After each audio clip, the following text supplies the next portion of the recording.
नमस्कार 12th class.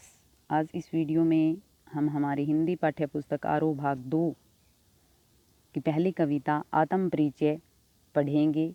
दूसरे भाग में आज हम इसको पूरा कर लेंगे। कविता का प्रसंग, व्याख्या, काव्य सौंदर्य समझेंगे। आत्म परिचय कविता के कवि हैं हरिवंश राय बच्चन। इस कविता में कवि ने खुद का परिचय करवाया है कि समाज और कवि का क्या संबंध है। ये समाज के लोग किस प्रकार से जीवन यापन करते हैं, किस में सुख सुविधाएं समझते हैं और कवि किस में। कर यतन मिटे सब, सत्य किसी ने न जाना।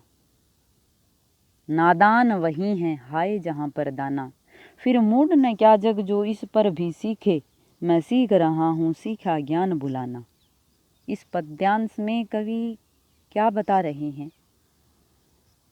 परम सत्य की बात कर रहे हैं। शाश्वत सत्य, ब्रह्म सत्य, परमात्मा का जो सत्य है।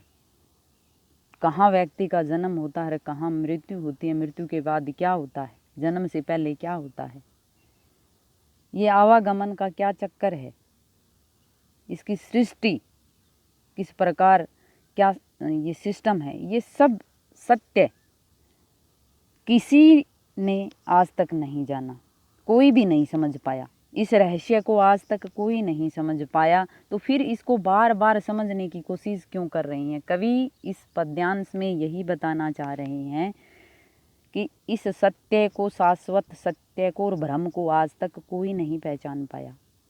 किसी के समझ में ये बातें नहीं आई। मानव का जन्म मानव प्रेम, मानव कल्याण का है, इसी में ही जिए। कर यतन मिटे, यतन होता प्रयास, की हर प्रकार का प्रयास करके चले गए बड़े बड़े लोग, लेकिन सत्य किसी ने, ब्रह्म रूपी जो सत्य है, शाश्वत सत्य, आज तक कोई नहीं समझ पाया। इसकी खोज किसी ने नहीं की आज तक। कितने ही ना जाने प्रयास करके वो मिट गए। नादान वही हाय जहां पर दाना। नादान होता है मूर्ख लोग, और दाना यहाँ पर प्रतीक है समझदार लोगों के लिए, कि सारी बातें जानने वाले लोग हैं ना, वो भी यहाँ रह रही हैं। समझदार का मतलब है पढ़े लिखे, और जिनको ये पता है कि इस सत्य को कोई जान नहीं पाया, फिर भी वो प्रयास कर रहे हैं। वो समझदार लोग भी और मूर्ख लोग भी, जिनको कुछ पता नहीं, वो दोनों ही यहाँ इस पृथ्वी पर रहते हैं। फिर वो प्रयत्न क्यों कर रहे हैं उसको जानने की? फिर मूड ने क्या जग, कि ये संसार के लोग फिर पागल नहीं है क्या? मूड का मतलब है पागल। जो इस पर भी सीखे, इस पर किस पर, कि सत्य आज तक कोई जान ही नहीं पाया, कि इस चीज पर कि कोई बड़े से बड़ा व्यक्ति, महान से महान व्यक्ति, महापुरुष से महापुरुष इस बात को जब जान ही नहीं पाया, तो ये दुनिया के लोग पागल नहीं है क्या? फिर भी सीख नहीं रही इस बात से, समझ नहीं आ रही उनकी कि सत्य को कोई नहीं जान सकता। और कवि क्या कर रहे हैं? मैं सीख रहा हूँ सीखा ज्ञान बुलाना, कि मुझे जो समझ में है ना कि ये चीज़ें क्या है क्या नहीं है, मैं तो उसको भुलाने का प्रयत्न कर रहा हूँ। ये सत्य को जानने का प्रयत्न कर रहे हैं समाज के लोग, हालांकि उनको पता है फिर भी, लेकिन मैं ये चीज़ें तो भुलाने की कोशिश कर रहा हूँ, क्योंकि कवि मस्ती और प्रेम के कवि हैं। मानव प्रेम का संसार को संदेश दे रहे हैं कि मानव कल्याण का काम करें, ना कि इन चीज़ों में अपना जीवन यापन करें। प्रश्नात्मक शैली है, प्रश्नवाचक चिन्ह लगा है और प्रश्न अलंकार भी है। शुद्ध साहित्यिक खड़ी भाषा में हरिवंश राय बच्चन जी लिखते थे। सरल सरस भाषा है, शांत रस है, शांत रस के साथ प्रसाद गुण और दाना में प्रतीकात्मकता है, इसलिए यहाँ पर क्या है? लक्षणा शब्द शक्ति है। संगीतात्मकता है पूरी कविता के अंदर, हमने पहले भी चर्चा कर ली थी, और लास्ट में 10 लाइन में फिर से आपको समझाऊंगी। प्रसंग किस प्रकार से लिखोगे कविता का? प्रस्तुत पद्यांश हमारी हिंदी पाठ्य पुस्तक आरोह भाग 2 में संकलित कविता आत्म परिचय से लिया गया, जिसके कवि हैं हालावादी। हरिवंश राय बच्चन जी। इस कविता में कवि ने इस पद्यांश का क्या होगा, शाश्वत सत्य की ओर संकेत किया है।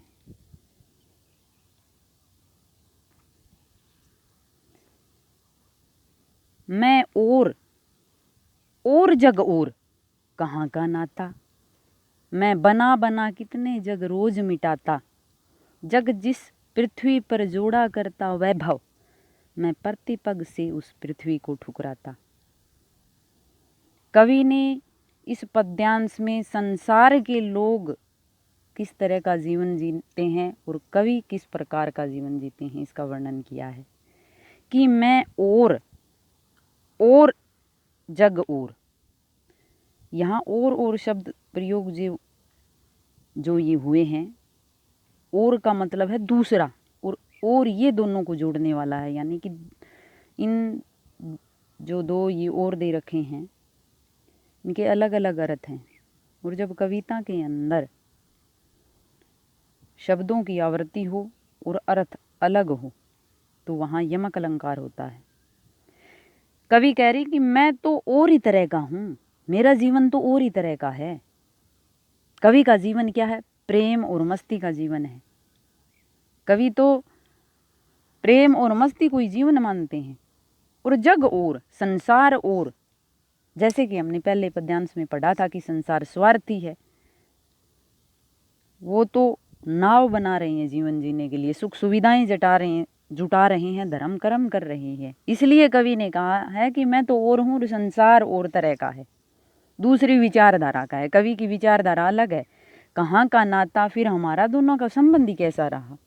यही तो कविता के अंदर बात है कि आपस में एक जैसी विचारधारा ना हो फिर भी समाज से जुड़कर रहना पड़ता है।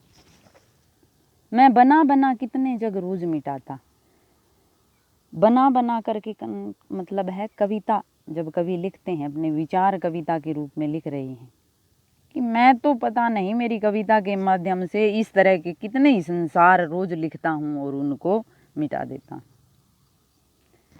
जग जिस पृथ्वी पर जोड़ा करता वैभव, ये संसार इस धरती पर न जाने कितने ही वैभव धन दौलत इकट्ठा कर रहा है, वैभव मान सम्मान अपना इकट्ठा कर रहा है, पता नहीं क्या क्या सुख सुविधाएं जुटा रहा है। इस पृथ्वी के लोग पता नहीं क्या कर रहे हैं। मैं प्रतिपग हर क्षण हर पल पृथ्वी को ठुकराता, उस पृथ्वी को मतलब ऐसे धन दौलत को तो पता नहीं, ये सारे इस तरह के संसार कितने ही रोज रचता हूँ और रोज ही इनको मिटा देता हूँ। और धन दौलत को तो कभी कुछ नहीं मानते, तुच्छ मानते हैं। सुख शांति और जीवन के अंदर कवि प्रेम और मस्ती सबसे ज़्यादा ज़रूरी मानते हैं कि उत्साह उमंग हंसी खुशी से जो जीवन यापन होता है वो सुख सुविधाएं होती है। इसीलिए इन धन दौलत को, भौतिक वस्तुओं को कवि बार बार ठुकराने के लिए कह रहे हैं।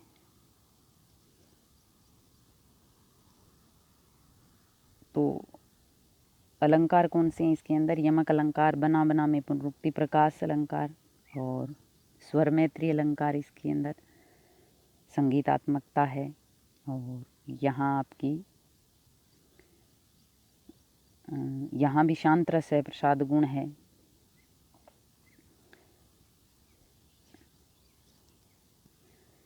मैं निज रोदन में राग लिए फिरता हूँ, शीतल वाणी में आग लिए फिरता हूँ। हों जिस पर भूपों के प्रासाद निछावर, मैं वह खंडहर का बाग लिए फिरता हूँ। निज अपना रोदन होता है रोना बिलखना दुख।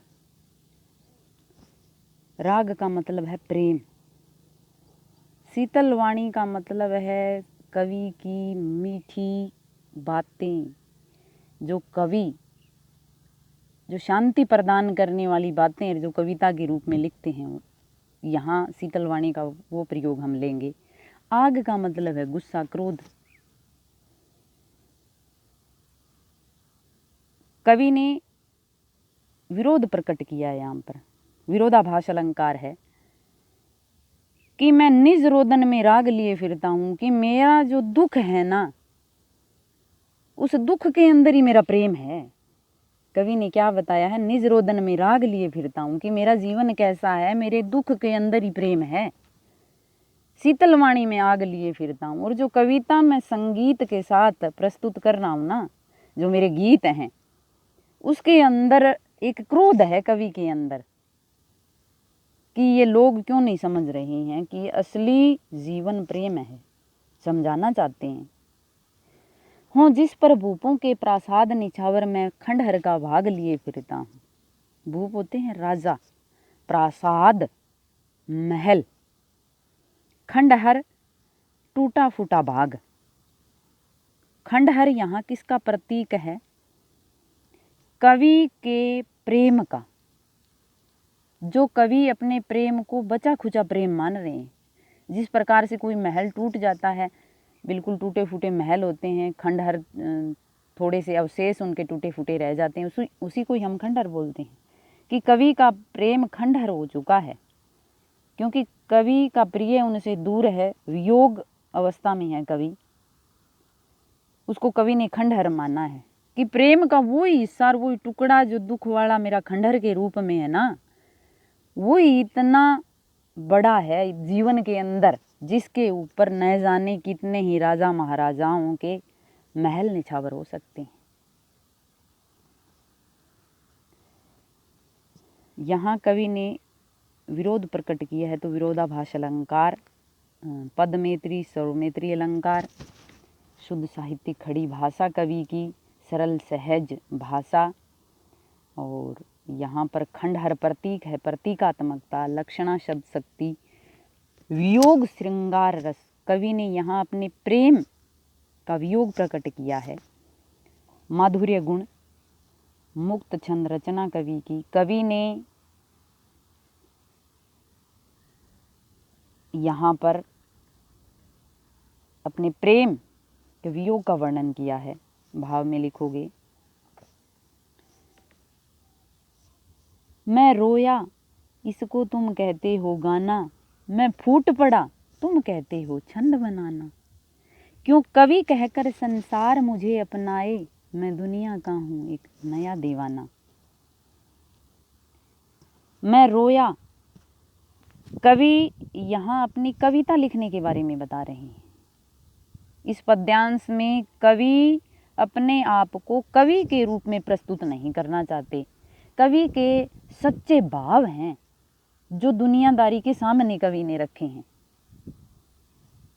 कवि कह रहा कि मैं रोया का मतलब है मेरे दुख तकलीफ के अंदर, मेरे जो वियोग के अंदर मेरे विचार आए, मैंने जो लिखे आपको बताए, उसको आप गाना कहते हो। कि सुंदर गीत लिख दिए भाई कवि ने, तो कि मैंने जो ये गीत लिखे हैं ना, कहने का मतलब है ये मेरे गीत नहीं है, ये मेरा दुख प्रकट कर रहा हूँ मैं। कि मैं रोया तुम कहते हो गाना, कि मैंने मेरे दुख प्रकट किए और आपने इसको गीत समझ लिया। मैं फूट पड़ा तुम कहते हो छंद बनाना। कवि बिल्कुल टूट गए दुख वियोग तड़फ से, इतने सारे के सारे भाव। फूट पड़ा का मतलब है फूट कर रोना। क्या होता है? जोर जोर से रोना। कि मैं जोर जोर से कह रहा हूँ कि मैं वियोग के अंदर हूँ, मेरी दुख तकलीफ है। भरे जो शब्द कवि ने प्रस्तुत किए, अपने भाव लिखे, तो लोगों ने कह दिया कि ये तो कविता के अंदर छंद प्रस्तुत कर रहे हैं, लय गति मात्रा लगा रही हैं, का नियम बना रही हैं।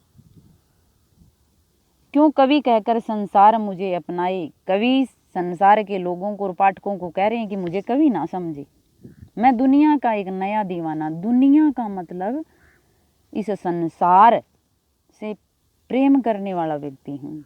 संसार को प्रेम और मस्ती का संदेश देने वाला मैं दीवाना हूँ। दीवाना कौन होता है? दीवाना पागल को कहते हैं। किसी चीज़ के पीछे पड़ जाए, उसी की रट लगा ले, उसी के लिए सब कुछ उसी के लिए ही करे, उसी को दीवाना कहते हैं। कबीर जी भी अपने आप को दीवाना कहते थे। वो किस चीज़ के पीछे थे? वो थे कि प्रकृति के कण कण में परमात्मा है। वो एक ही बात को मानते थे, इसी के पीछे पड़े हुए थे। यही बात कवि कह रहे हैं कि इस संसार में सुख प्रदान करने वाला एक प्रेम है। धन दौलत ऐशो आराम भौतिक वस्तुएं, लड़ाई झगड़ा, मेरा तेरा इसमें कोई प्रेम नहीं है। कवि का कहने का मतलब क्या है कि मानव मानव से प्रेम करे, वही सबसे बड़ा सुख है जीवन के अंदर। इसीलिए कवि कह रहे हैं कि मुझे कवि ना समझे, मैं ये संदेश दे रहा हूँ। मुझे तो केवल दीवाना ही मान ले, पागल ही मान ले जाए, प्रेम मस्ती का संदेश देने वाला।